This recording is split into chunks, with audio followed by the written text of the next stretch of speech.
নমস্কার বন্ধুরা, Bangla training dot com থেকে আমি পীযূষ গুপ্তা। এটা আমাদের 12 নম্বর এপিসোড। এই এপিসোডে আমরা কি দেখব? এই এপিসোডে আমরা একটা কমেন্ট দেখব, কাট কমেন্ট। এই কাট কমেন্টটা কি? এই কাট কমেন্টটা শর্ট কমেন্টের মতনই কাজ করে। শর্টেতে যেরকম আমরা ডেটা শর্ট করার জন্য কাজে লাগিয়েছিলাম, কাটাতেও আমরা সেরকমভাবে কাজে লাগাতে পারি কাটকেও। তো এটা কীভাবে করতে হয় দেখে নিই। প্রথমে টার্মিনাল চালিয়ে নিই। প্রথমে একটা ফাইল ক্রিয়েট করি, বড় করে।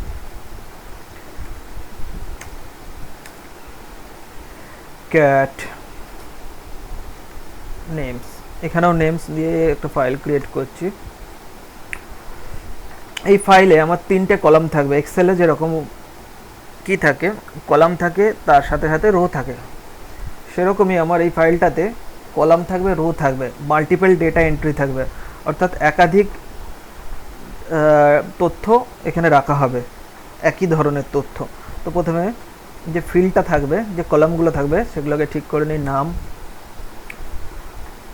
Job, age. ওকে, তো নামেতে আমি দিলাম পীযূষ, জবেতে দিলাম নেটওয়ার্ক অ্যাডমিন, এজেতে দিলাম 26।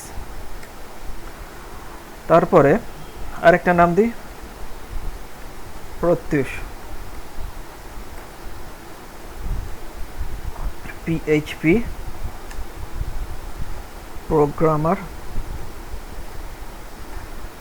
বয়স দিলাম 24।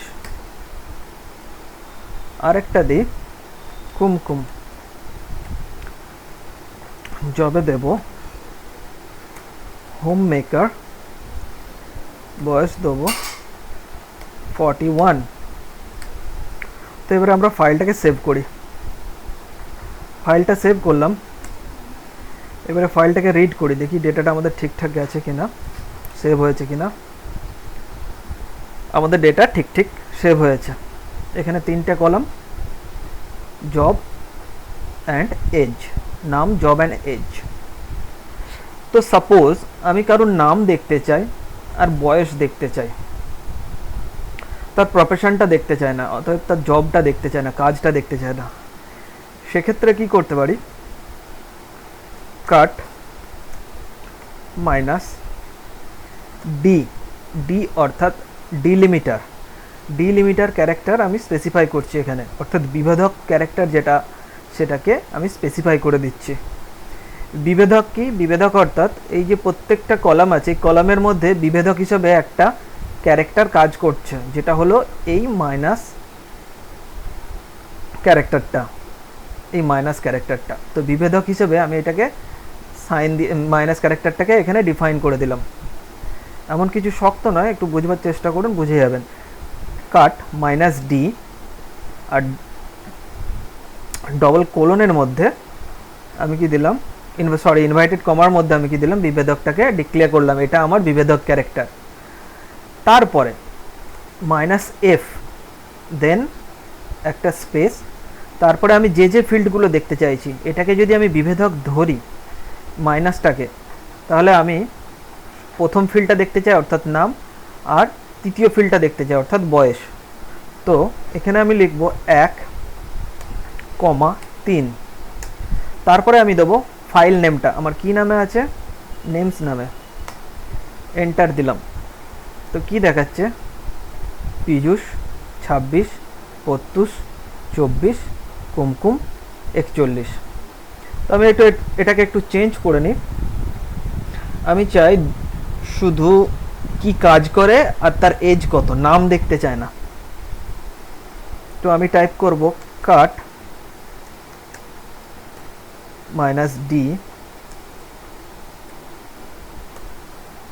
মাইনাস, যেহেতু বিভেদক হিসেবে আমি মাইনাসকে নিয়েছি, এর বদলে যদি আমি কমা লিখতাম, এই প্রত্যেকটা ফিল্ডে যখন আমি ফাইলটা তৈরি করছিলাম, যদি আমি কমা দিতাম, সেক্ষেত্রেও এটা কাজ করতো। তখন আমাকে বিভেদকের জায়গায় কমা লিখে, কমা ক্যারেক্টারটাকে স্পেসিফাই করে দিতে হতো।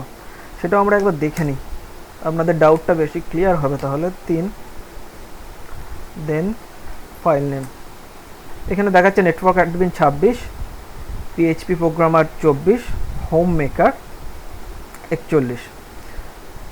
তো ফাইলটাকে আমি একবার ওপেন করি। হোম ডিরেক্টরিতে আছে আমার names.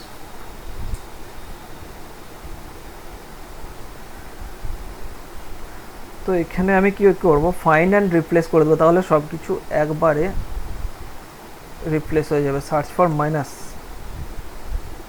Find replace with comma,